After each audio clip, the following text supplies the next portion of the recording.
This is Sport Talk with your host, Zach Mason. Hello, today is Thursday, October 8th, 2020. You're listening to the Sport Talk with Zach Mason. My name is Zach Mason, and today we're going to recap on the J game, the Taylor County game, and we're going to talk about tonight's upcoming game, the Freeport game. And we will get right into that after I take this sip of coffee. All right. Anyways, so first we'll go over the Taylor County game. The Taylor County game, it was a, can't even remember the score, 32-15 victory for the Gators. It was pretty close in the first half. Taylor County had a lot of speed. Taylor County had a lot of athletes. They had their quarterback was pretty decent. They just didn't have any receivers to throw it to. I remember I was trying to scout for the Taylor County team like before the game, and I remember I was looking on ScoreStream and everybody was like, "Why isn't he at Madison County? They need him at Madison County and all that stuff." So I was going in thinking he was pretty decent, and he turned out to be pretty decent. He was number 3. Can't remember his name, but he was an athlete for sure. But Baker's always been good at singling out a single player and like trying to do whatever they can to stop that single player if he is like their offense, you know. But all in all, Baker's defense did pretty well that game. They held them to 15 points, obviously, but it was a pretty not sloppy game, but it was a close game all the way until about midway through the third quarter is when Baker really started to put it on them offensively. I can't remember the score at halftime. I know it was pretty close. I think it was like 12-6 or something. But I can't really remember. But all in all, it was a really good game. Baker did play very well up front. They got a lot of movement. It was just they were just making mental errors and all that kind of stuff. But like I said, Baker's defense did pretty well. I'm going to go over a couple stats. Brody Sharp went 3 for 10. And I don't see his passing yards. Oh, it was just 10 yards. But anyways, Caleb Wagner had 13 carries for 146 yards, averaging 11 yards a carry. He had 3 touchdowns on the night. Brody Sharp had 4 carries for 6 yards. Joe Brunson had 28 carries for 134 yards for only 1 touchdown. And Seth Baska had 6 carries for 17 yards. But Brody, Joe, and Caleb were the only ones to score. Joe was the only receiver to catch a pass for 10 yards. Other than that, that's really it for like offensive wise, because if y'all know Baker, that's their only sort of offense is running the ball. They did have, let me see how many rushing. They had 310 rushing yards on the night. Defense, it was a pretty big defensive night. I think the most like total tackles was Jesse Jordan with 8, and then Seth Baska was 7, Ethan Edge was 6, Joe was 6, and then Zane and Brandon Moss with 4 tackles. So I mean, Baker's defense did pretty well. They held them to obviously 15 points with such great athletes, and I was doing an interview with Brunson after the game, and he said they're not going to see speed like that or athletes like that until Vernon in the second or third round. So I will get to that for the playoffs, because they did come out with a bracket, which is pretty odd because you won't really see a bracket until like the season's over. But I think from what I heard, they really just put a name in the hat and they just do a random drawing for the seeding, just based off of, because not everybody's going to be playing their games and all that kind of stuff. So, like, due to the hurricane and all that stuff. Also, for those who don't know, the game is tonight at 6 o'clock. Recording this at 2:55. So, hopefully you guys see that in time if you don't know. It's going to be at 6 tonight, Thursday, October 8th, at home against Freeport. It's probably going to rain, so I don't know if I'll be commentating. I'm supposed to get a call about that here pretty soon. So, yeah, that's, like, information for the game. But I'll get onto the game here in a few minutes. Anyways, that was the Taylor County game. I can't see any stats for Taylor County. Yeah, I don't think Taylor County posted any stats. They didn't really post any stats like before that anyways. So, yeah, that's the Taylor County game. On to the J game. I have mixed opinions about the J game. The J game was a really good game. It came down to the last minute. Gators did win 18-13 with a counter right or counter left, 2 minutes left, score by Joe. It was like, I'd say, got to be like 60 yards. I've never seen Joe run that fast, that's for sure. But they needed a score. Joe came through. I think it was fourth down too, but it was a Kentucky left. That's what they call it. I'm sorry, counter left, and they just took it to the house for 6, and they ended up winning the game. The defense held on. It was like 4th and 1, and they were on Baker's 3. They were about to score. It was 4th and 1, and defense held them, and they got a turnover on downs, and that sealed the game for them. So all in all, it was a good game, but I think Baker did play pretty sloppy. On offense, Jay's defense was blitzing their play side linebacker, and their D line was just diving at the knees every play. They were just trying to make a big dog pile and all that stuff. So it was kind of hard to run the ball between the tackles. So what they tried to do was try to get the ball out on the perimeter. Like I said, they ran a counter to take it to the house at the end of the game. So they did find their way outside, and I think it took them it didn't take them all the way to the fourth quarter, but the fourth quarter is really where they really got the ball moving, and it was great to see from Baker because early game, like throughout the entire game, I was just sitting there. I didn't commentate the game, but I was on the sideline in Jay. I was sitting there with the players and just talking to them and watching the game from the sidelines, and it was just like, I wouldn't say heads were down, but just the mood wasn't right. And yeah, it's the J game. It's the War on Highway 4. It's supposed to be a good game, but usually don't get me wrong. Jay is a very good team. Jay, we're going to see Jay in the playoffs first round just because of what the seeding is. But Jay is a very good team, and I wouldn't be surprised to have another good game in the playoffs when they play them at home, but that will be at Baker. So that might be a different story, but Jay is a very good team. They run a very different offense than what I'm used to seeing. At first I thought they had a different head coach, but they said no, it's the same head coach. They just decided to run a different play style. They do have some athletes that came from like Bay or somewhere. I can't remember the school, but they do have some athletes coming from there, and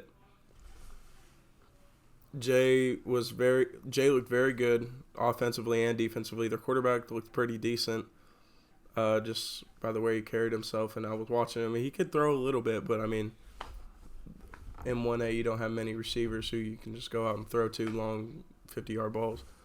So Jay's offense looked pretty good, but Baker's defense, they were just they held their own, but sometimes they made mental mistakes. There were a lot of pass interferences and just mental mistakes in the secondary. So, I mean, they'll have to figure that out there, but I'm sure they'll make up for it tonight against Freeport, and I'm sure they've worked on it and gone through drills and all that stuff. So, I'll go over some stats. One big player that nobody expected was Brandon Moss. Oh, I forgot to mention one thing. Caleb Wagner did get injured. He high-pointed his hip, so he was out for the second half. He got injured like beginning of the second quarter, and he looked stiff, and he wasn't going to be able to play for the rest of the game. I don't know if he's playing tonight. I think he is, because high pointing a hip isn't really that. It's an injury, don't get me wrong, but I mean, it's not really a week-to-week injury. It's more of just like stretch it out, ice it, and all that stuff. So he might be playing tonight. We don't know. We'll see. I'll have to text somebody to see if he's playing tonight. But anyways, one player that did come out and shine in the second half was Brandon Moss. He had 5 carries for 105 yards. He had one long run. I think it was like a 50-yard run. And he's a little old dude. He's like 5'7", 140 pounds. And they put him in there at running back, and he just ran. And it was fun to watch. We were all cheering him on. But Caleb only had 4 carries for 13 yards. Like I said, he got injured. Joe had 22 carries for 168 yards with 2 touchdowns. Brandon also had a touchdown of his own. And from that, they had 304 rushing yards in total in the night. Brody, I guess I didn't put in the stats for throwing. One big player who tonight really shined was not tonight, but last Friday night was Seth Baskett. He had 18 total tackles. Ethan Edge had 12 total tackles. Joe had 13. Jesse Jordan had 12. And Jared Raybon had 14. Jared Raybon has really shown out to be a star player for that defense. He plays like a number 58 from last year, Devin Jordan. He just played with a motor like no other. And that's what I'm really getting off of Raybon. So it'll be number 60. He'll be a big player to see in the upcoming weeks to see what he brings to the defensive line.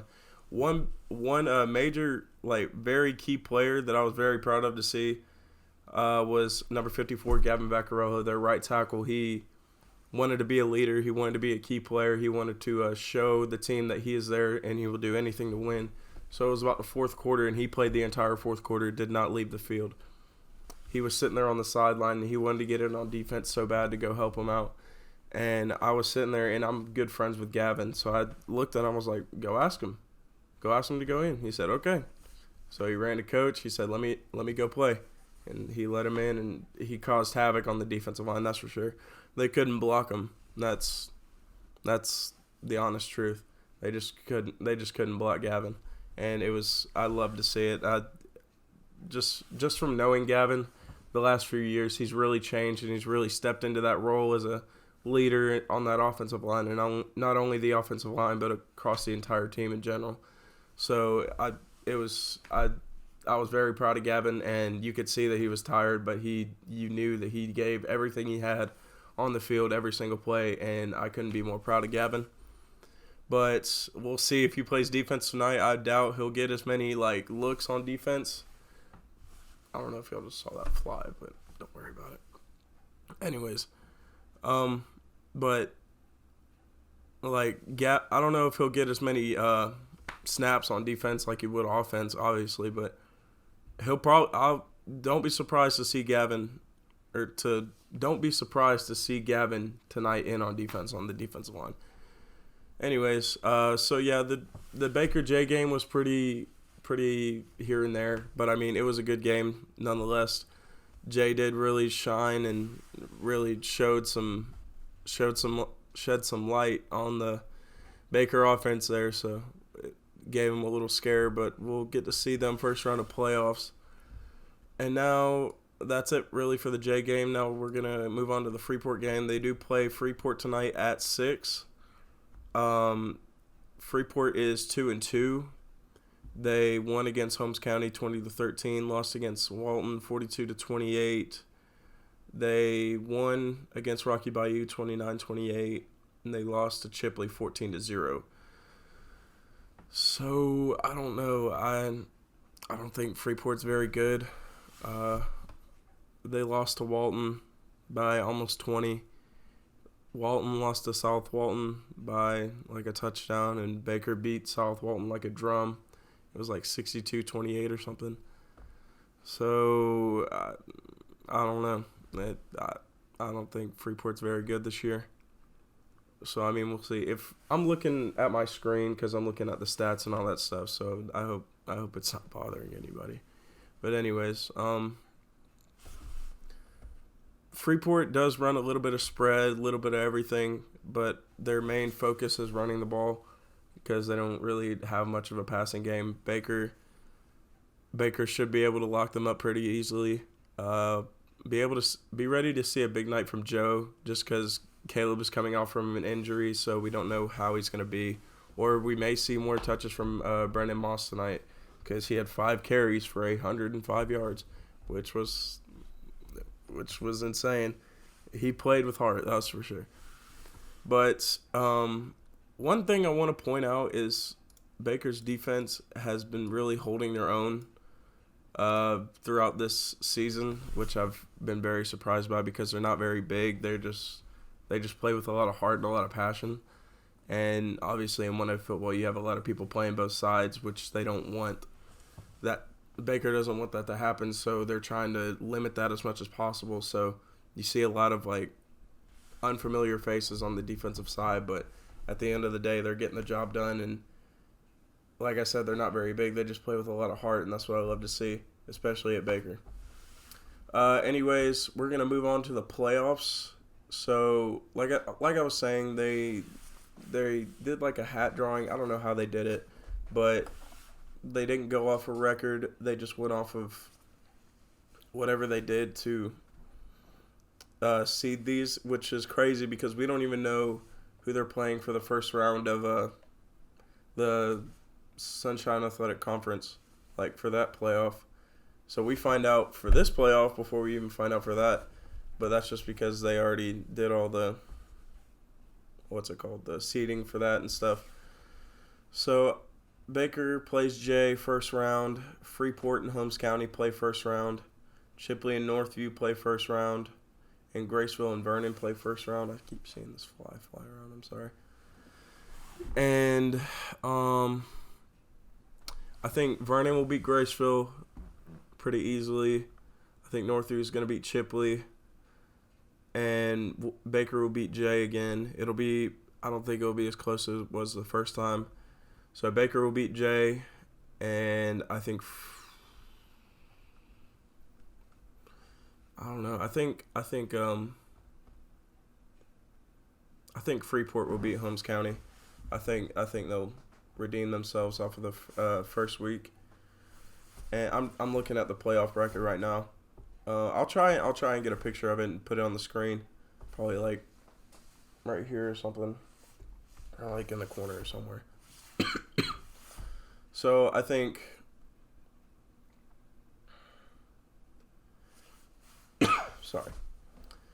I think Graceville or Vernon will beat Graceville, and then Northview will beat Chipley. So it'll be Vernon and Northview in the regional semifinals, and then Baker will beat Jay, and Freeport will beat Holmes County. So I think Baker will play Freeport again, and Baker will beat Freeport. So it'll be the regional finals. And then Vernon play Northview. I think Vernon will beat Northview pretty easily. So it'll be Vernon and Baker in the regional finals. And I don't know. My personal opinion, whoever wins the Vernon-Baker game is going to state. No ifs, ands, or buts about it. Vernon has a player who used to play at Freeport. His name is K1 Powell, and he is an absolute stud. He's always been an absolute stud, but like I said before, Baker is very good at singling out a player defensively and putting them on an island and stopping them. Sorry about that. I just had a coughing attack right there. Anyways, I think Vernon and Baker will play, and I think whoever wins that game will go to state without a doubt. In my mind, like I said, Baker's very good at singling out like the other team's best player and just putting them on an island and taking them out of the equation to force them to go up or to other places. Which usually in 1A, if you have one really good player and you don't really have any other weapon that's to that caliber of what your best player is. So, and Baker's defense looks pretty good this year. So, I don't know. Vernon's offense is pretty good. I've seen videos and all that stuff. Vernon's offense looks very good this year. They have the same quarterback as when I was playing. I'm sure he's a senior this year. I don't know his name. He's number 14. I don't know. I haven't seen Vernon's defense. I talked to Brunson a little bit, and he said that their offensive line isn't the greatest. So they just rely on K1 to get a lot of or to miss a lot of people. So I don't know.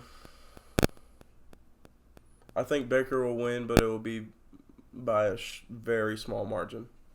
And then let's look at the other side of the bracket. Let me pull this up full screen. Okay, that's not what I want to look at. And then whoever wins the Baker Vernon game will be in obviously the state semifinals. So let's see. Jefferson County, they're waiting on Franklin and Taylor County.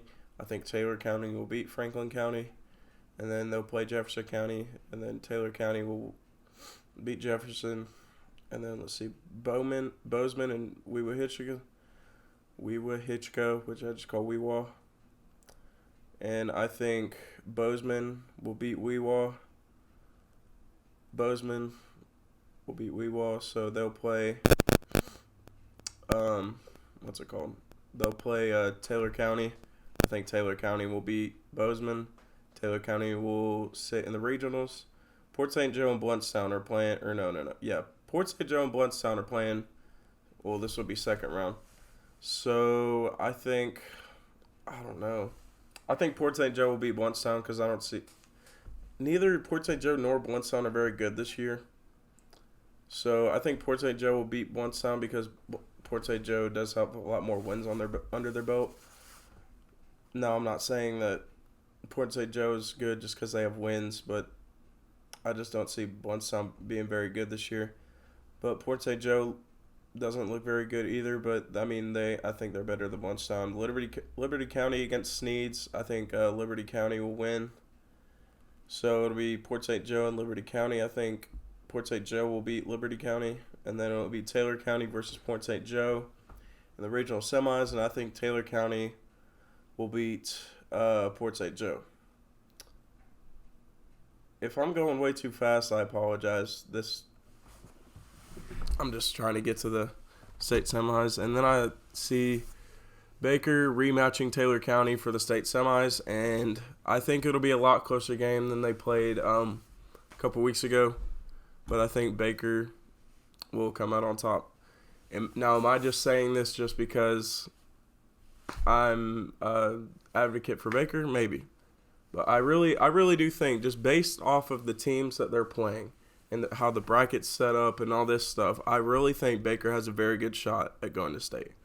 Now, I might sound crazy, I might sound dumb, but I truly believe that with my whole heart that Baker has a very good chance at going to state, just based off of the teams that they're playing and how teams have played out this year. It doesn't look like Bluntstown's going to get any better. It doesn't look like Port St. Joe's going to get any better. I don't know. But I see Baker either playing, all right, the top 4 teams right now in the North for 1A, like in our area, are going to be Taylor County, Port St. Joe, Baker, Vernon. So out of those four teams, Bluntstown, Port St. Joe, Taylor County, Vernon, Baker. One of those 4 teams will be in the state championship this year. More than likely against Madison County, but that's besides the point. Anyways, I think Baker can really beat Vernon this year, and then Baker's already beaten Taylor County, but that doesn't mean that they can't beat them again. It's hard to beat a team twice, especially a team like Taylor County who has such amazing athletes. But I don't know, man. I don't know. Out of those 4 teams, one of them will be in state. I can promise you that. Now, we may be fooling ourselves, and Taylor County or Port St. Joe might end up in the state championship. But I think it's going to be either Baker or Vernon who ends up in the state championship this year. I really, truly believe that. So, I mean, we'll see. And if they go to state, dang it, I better be there. I'm going to be upset if I'm not there. Anyways. Yeah, that's really all I got for you guys today. I want to thank you guys again for tuning in on October 8th, 2020. Make sure you check out tonight's game against Freeport tonight, Thursday, at 6 o'clock. It will be live streamed, but I don't know if I'll be commentating just because it might be raining, and we don't want to get all of our equipment wet. So more than likely it will be live streamed. I just may not be commentating. So be sure to tune in for that, and I want to thank you guys for tuning in today. Today has been Thursday, October 8th, 2020. Thanks, guys. This is Sport Talk with your host, Zach Mason.